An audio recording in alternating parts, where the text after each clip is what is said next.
नमस्कार, मैं हूं ज्योति सिंह। दोपहर दमदार खबर में आप सभी का स्वागत है और सबसे पहले अहम खबर रायपुर से, जहां बाघ की खाल की तस्करी केस में एक्शन लिया गया। पुलिस ने बीजापुर से गिरफ्तार किए हैं 5 और आरोपी। इंद्रावती नदी से लगे सीमावर्ती इलाके में यह कार्रवाई हुई। एक ग्रामीण के घर AK-47 होने की खबर मिली। नक्सलियों ने ग्रामीण के घर पर रखी थी AK-47। शिकार में हो रहा था AK-47 का इस्तेमाल। सूत्रों के हवाले से खबर मिली है। गिरफ्तार आरोपियों के इनपुट पर हुई कार्रवाई। महाराष्ट्र पुलिस में तैनात है गिरफ्तार आरोपी। तस्करी केस में वन विभाग की कार्रवाई जारी है। मामले में अब तक कुल 7 आरोपी गिरफ्तार हो गए हैं। आपको बता दें, छत्तीसगढ़ वन विभाग की एंटी क्राइम यूनिट ने बाघों की खाल की तस्करी करते हुए महाराष्ट्र पुलिस के 2 जवानों को गिरफ्तार किया है, जिनसे पूछताछ के बाद मिले इनपुट के आधार पर बीजापुर से 5 आरोपियों की गिरफ्तारी हुई है। वन विभाग की एंटी क्राइम यूनिट इंद्रावती नदी से लगे छत्तीसगढ़ और महाराष्ट्र के सीमावर्ती इलाके में छापेमारी की कार्रवाई कर रही है। महाराष्ट्र पुलिस के गिरफ्तार जवानों के इनपुट के आधार पर एक ग्रामीण के घर से AK-47 राइफल भी मिली और ये सूचना है कि इस राइफल को यहां नक्सलियों ने रखा था, जिसका इस्तेमाल हो रहा था बाघों की शिकार में। किए जाने की आशंका ये जताई जा रही है कि इसी AK-47 से बाघों का शिकार किया जा रहा था। तो देखिए, बड़ी खबर। नीलेश त्रिपाठी इस खबर पर ज्यादा जानकारी के साथ हमारे साथ जुड़ रहे हैं। नीलेश, विस्तार से हम जानना चाहेंगे अब तक कितनी गिरफ्तारी इस मामले में हुई है, क्योंकि देखिए चौंकाने वाली बात है कि महाराष्ट्र पुलिस के 2 जवान इस मामले में शामिल हैं, साथ ही कुछ ग्रामीण भी इसमें मामले में शामिल है, क्योंकि ग्रामीण के घर से AK-47 भी मिली है। जांच में क्या क्या और सामने आया है?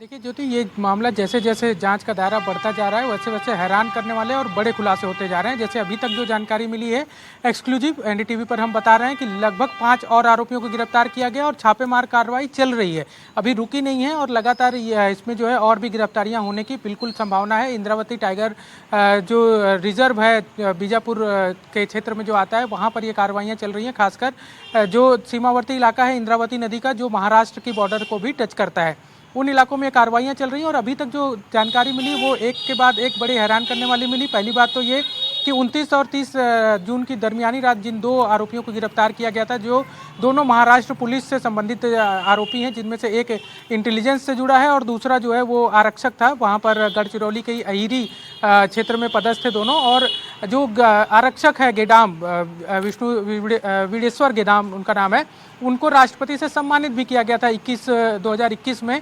26 जनवरी को राष्ट्रपति रामनाथ कोविंद, तत्कालीन जो राष्ट्रपति थे, उन्होंने सम्मानित किया था, इसलिए क्योंकि उसने नक्सलियों से अपने जवानों, ये जो साथी जवान थे, उनकी रक्षा की थी इस बहादुरी के लिए। लेकिन यही जवान अब सवालों के घेरे में है कि बाघों की तस्करी में इसकी बड़ी भूमिका बताई जा रही है।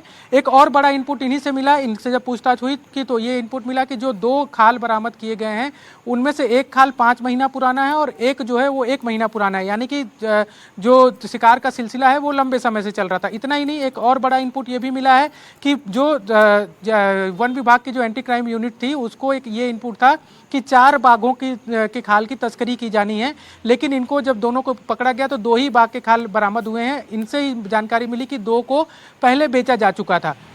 इसके अलावा बड़ी जानकारी ये भी है कि इनको जो सरकारी क्वार्टर अलॉट थे अहिरी में, जो गढ़चिरौली इलाके में है, महाराष्ट्र पुलिस के महाराष्ट्र के सीमावर्ती इलाके में, वहाँ पर ही बाघ के शिकार के बाद इनका पूरा एक सिंडिकेट काम करता है, जो शिकारियों के टच में रहता है। और शिकारी जैसे ही कोई शिकार करते हैं, उसके बाद इनको उस बाघ के खाल को या उससे जुड़े जो भी चीज़ें हैं वो इन लोग अपने घर में रखा करते थे, उस सरकारी निवास में। ये भी एक बड़ा इनपुट मिला है।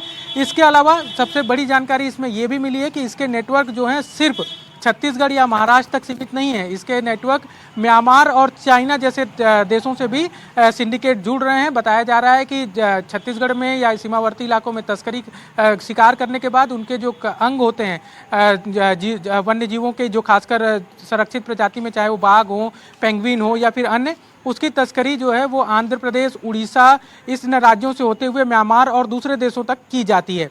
तो ये बड़े इनपुट और बड़े खुलासे इस मामले में हो रहे हैं। लगातार इसमें छापामार कार्रवाई भी चल रही है और उम्मीद की जा रही है कि इस बार एक बड़ा नेक्सस जो है उसको तोड़ने में जरूर कामयाबी मिलेगी। हालांकि जो वन विभाग की टीम थी, उनसे हमारी जब बात हुई तो उन्होंने ये कहा कि जो दोनों आरोपी गिरफ्तार हुए हैं बहुत आसानी से बता नहीं रहे हैं कि आखिर ये जो खाल था वो बेचने किसको जा रहे थे, कितने में सौदा हुआ था, किसको बेचने जा रहे थे, ये सब चीज़ें नहीं बताए हैं अभी तक और यही पूछताछ की कोशिश की जा रही है। हालांकि और एक चीज़ और जो नक्सली एंगल इसमें आ रहा है वो ये भी है कि एक AK-47 अहिरी के ही आसपास एक ग्रामीण के घर में होने की जानकारी इन्होंने दी है, जिसकी सूचना महाराष्ट्र पुलिस को भी दे दी गई है और छत्तीसगढ़ पुलिस को भी दे दी गई है। बताया जा रहा है कि नक्सलियों ने उस ग्रामीण के घर में अपना AK-47 हथियार को छुपा कर रखा था।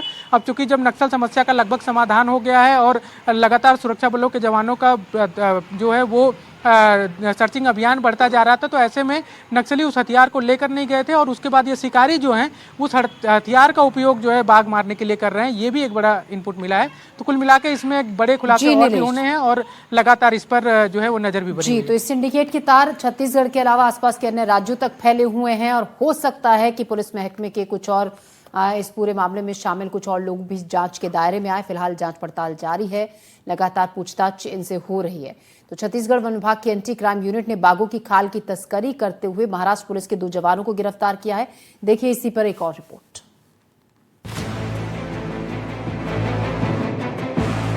देश में बाघों की बढ़ती संख्या आपको जितना उत्साहित करती है, देश में बाघों के बढ़ते शिकार के मामले उतने ही डरा देने वाले हैं। गरियाबंद में बाघ की 2 खाल के साथ पकड़े गए 2 तस्करों को लेकर जो खुलासा हुआ उसने हर किसी को हैरान कर दिया। पुलिस गिरफ्त में आए 2 अंतर्राज्यीय वन्यजीव तस्कर महाराष्ट्र पुलिस के 2 कर्मचारी निकले। हाल मामले में जो 2 आरोपियों को जो बांधे पखानपुर मार्ग में जो पकड़ा गया था, उनसे जब पूछताछ हुई तो उनके द्वारा बताया गया कि वे महाराष्ट्र पुलिस विभाग में जो है कार्यरत हैं।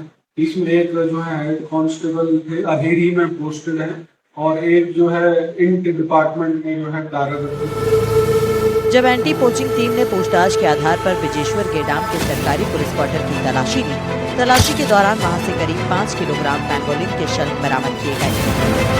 तो उनसे उनकी निशानदेही पे जो है उनके द्वारा बताया गया कि इनके घर में भी जो है कुछ पैंगोलिन स्केल्स हैं। तो हमारे जो wild life crime control bureau और हमारी जो संयुक्त टीम है उन्होंने जो छापेमारी करके जो पैंगोलिन स्केल्स भी जो है इनके घर से बरामद किए और भी कई सूचनाएं जो प्राप्त हुई है इनसे, उस पर भी जो है अलग अलग राज्यों में जो है अलग अलग टीमों द्वारा जो है दबिश की। इस बरामदगी के बाद जांच का दायरा केवल 2 बाघों की खाल तक सीमित नहीं रहा, बल्कि अनुसूची 1 के अन्य दुर्लभ वन्यजीवों की तस्करी की आशंका भी गहराने लगी है। जांच में यह भी सामने आया है कि बरामद बाघों का शिकार इंद्रावती टाइगर रिजर्व के अबूझमाड़ क्षेत्र में किया गया था। इस मामले में एक चौंकाने वाली खबर यह भी है कि टाइगर का शिकार AK-47 से करने की भी कुछ खबरें सामने आई हैं। हालांकि इसको लेकर अभी आधिकारिक पुष्टि नहीं की गई है।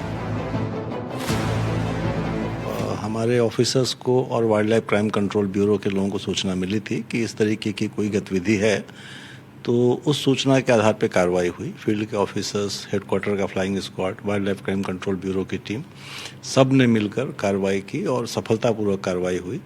उसमें जैसा आपको पता होगा कि टाइगर की 2 स्किन जब्त हुई है, लोग गिरफ्तार भी हुए हैं और लगभग सारी जानकारियां आ गई हैं क्राइम से रिलेटेड।